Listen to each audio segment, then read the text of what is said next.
Assalamualaikum warahmatullahi wabarakatuh. Kembali lagi di channel Sharing Saham, channel tempat belajar para pemula. Video kali ini saya akan mengulas mengenai pergerakan dari saham BRIS atau BRI Syariah. Sobat terus channel ini dengan cara like, subscribe, komen, dan share. Oke, kita langsung saja kita cari di pencarian, kemudian kita tulis kodenya BRIS. Oke, dapat diklik, kemudian akan muncul tampilan seperti ini. Sebelum saya masuk ke charting, saya akan membaca sekilas mengenai berita-berita yang menjadi katalis positif pergerakan saham BRIS ini.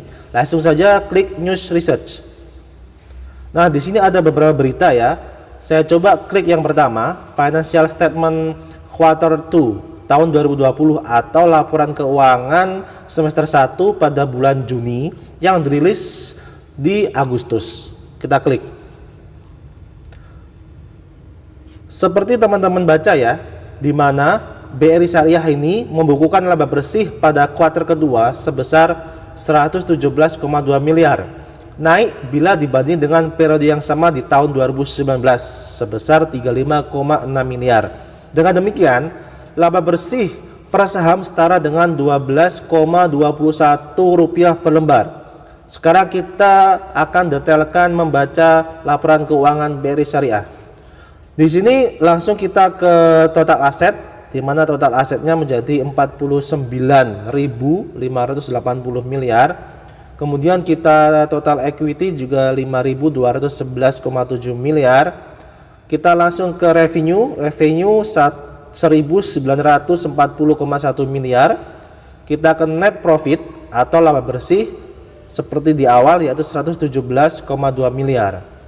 Kemudian IPS-nya sama 12,21, kemudian pernya 58,97 kali, PBV-nya 1,33 kali, kemudian ROE-nya 0,24%, ROE-nya 2,25%. Jadi di masa pandemi ini teman-teman, di mana kebanyakan para emiten mengalami penurunan atau stagnat, BRI Syariah ini mengalami kenaikan yang signifikan ya di tengah pandemi, terlihat dari laporan keuangan yang sangat positif. Oke, langsung saja kita ke fitur chart atau grafik. Sebelumnya saya ingin memberikan gambaran bahwa di awal Januari 2019 ini saham BRI ini terletak di sekitar harga 500-an ya di sini. Kemudian cenderung turun sampai titiknya di Maret karena Covid. Kemudian naik secara perlahan di sini di Juli, kemudian di awal Agustus, kemudian titik puncaknya di 2 minggu terakhir ya, atau 1 minggu terakhir ini langsung melesat di 965. Kemungkinan menurut saya para investor atau para bandar mungkin mereka sudah optimis ya di sejak bulan Juni ini, di sekitar sini bulan Juni ini, bahwa laporan kinerja semester pertama atau kuartal kedua Bank BRI Syariah ini sangat positif, artinya mengalami pertumbuhan, namun belum dipublis. Oke, kita menuju ke fitur charting ya, dimana seperti biasa saya menggunakan 3 jenis grafik. Yang pertama, yang paling atas adalah MA9 dan MA20 atau moving average. Kemudian yang garis grafik kedua adalah MACD ya, grafik MACD atau indikator MACD. Kemudian yang paling bawah atau grafik ketiga adalah indikator stokastik. Seperti teman-teman ketahui bahwa di sini jelas ya terlihat mulai tren kenaikannya ya di sekitar Juli ya di sini. Kemudian perlahan-lahan naik di Agustus di sini ya teman-teman. Dan di garis MA, di mana MA9 atau garis putih berada di atas MA20 atau garis merah. Dimulai di bulan Juli sudah crossing MA9 menembus MA20. Artinya secara charting pergerakan harga rata-rata 1 bulan itu sangat bagus. pergerakannya. Kemudian bisa kita lihat ya teman-teman, dimulai dari pertengahan Agustus di sini, kemudian langsung melesat ke sini di 1 minggu sampai 2 minggu terakhir sejak data semester 1 laporan keuangan atau kuartal 2 BRIS resmi dirilis. Kemudian kita lihat dari indikator kedua MACD atau yang di tengah, sama ya teman-teman. Di sini diagramnya atau jumlah transaksinya juga cukup besar di sekitar Agustus ya, 1 minggu 2 terakhir. Kemudian signalnya juga kenaikan ya, naik, artinya konvergen atau linier atau sejalan ya, tidak ada anomali. Kemudian kita lihat stokastik di sini, sinyal sudah menembus di angka 80 di sini. Kemudian crossing, sudah mencapai crossing ya. Artinya apa? Ada potensi akan mengalami penurunan atau berbalik arah, di mana sudah terjadi titik jenuh pembelian.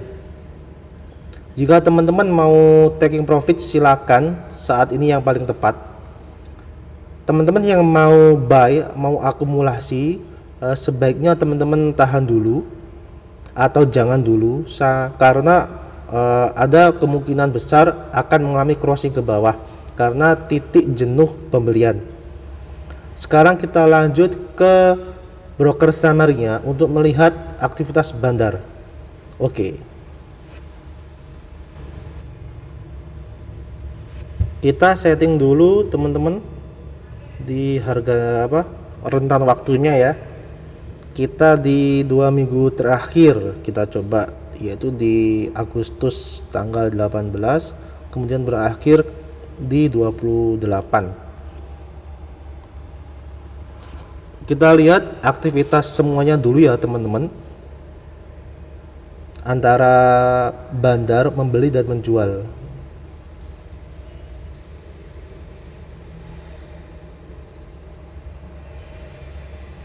Oke, di sini bisa kita lihat teman-teman, kalau secara 2 minggu terakhir semua bandar selisihnya sedikit ya teman-teman.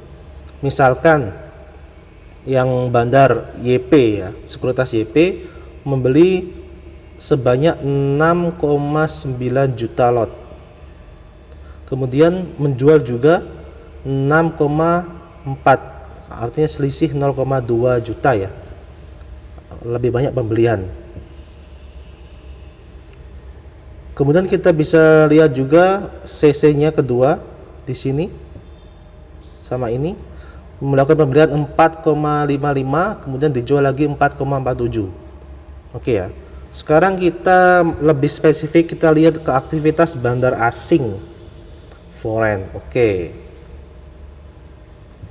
Netnya kita coba, kita pingin bersih. Nah, bisa kita lihat ya teman-teman, dari bandar asing selama rentang periode 2 minggu lebih banyak mengakumulasi ya. Di sini kita bisa lihat daripada mendistribusi. Kita lihat minus ya. Artinya apa? Artinya benar bahwa kenaikan BRIS atau BRI Syariah ini salah satunya juga disebabkan akumulasi para investor atau bandar, dalam hal ini lebih spesifik bandar asing. Sekarang kita bisa lihat aktivitas lokal ya, retail. Kita ganti domestik. Nah, di domestik juga atau investor lokal juga sama, dalam rentang waktu 2 minggu lebih banyak mengakumulasi daripada mendistribusi. Makanya sahamnya naik melesat. Oke, coba kita rentang waktunya kita 1 minggu, kita ubah jadi 24 Senin kemudian sampai 28 Selasa. Kita all. Sama untuk aktivitas bandar dari asing sampai lokal, secara netnya lebih banyak mengakumulasi atau membeli daripada mendistribusi atau menjual. Kesimpulannya, dari rentetan-rentetan yang saya kemukakan, mulai dari news, berita-berita yang menjadi dasar atau sentimen atau katalis positif para investor untuk membeli atau buy sehingga harga BRI Syariah melesat tinggi. Kemudian dari indikator juga, 3 indikator itu secara linier, secara berhubungan, bahwa BRI Syariah memang secara wajar mengalami kenaikan harga, tidak ada anomali.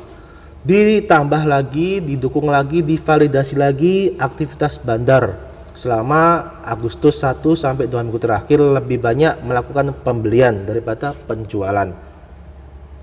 Kita tunggu minggu depan, kemungkinan kalau menurut saya minggu depan para investor atau para bandar sudah melakukan ancang-ancang untuk taking profit atau menjual, sehingga potensi akan mengalami penurunan harga pada minggu depan. Terima kasih teman-teman, semoga analisa ulasan yang saya kemukakan bisa bermanfaat bagi teman-teman. Silakan bagi teman-teman yang ingin bertanya, silakan tulis di kolom komentar. Jika teman-teman ingin bergabung, silakan bergabung di Telegram yang linknya akan saya deskripsikan di link deskripsi. Bagi teman-teman yang belum melakukan investasi, tolong tulis di komentar. Saya akhiri, wassalamualaikum warahmatullahi wabarakatuh. Salam investasi.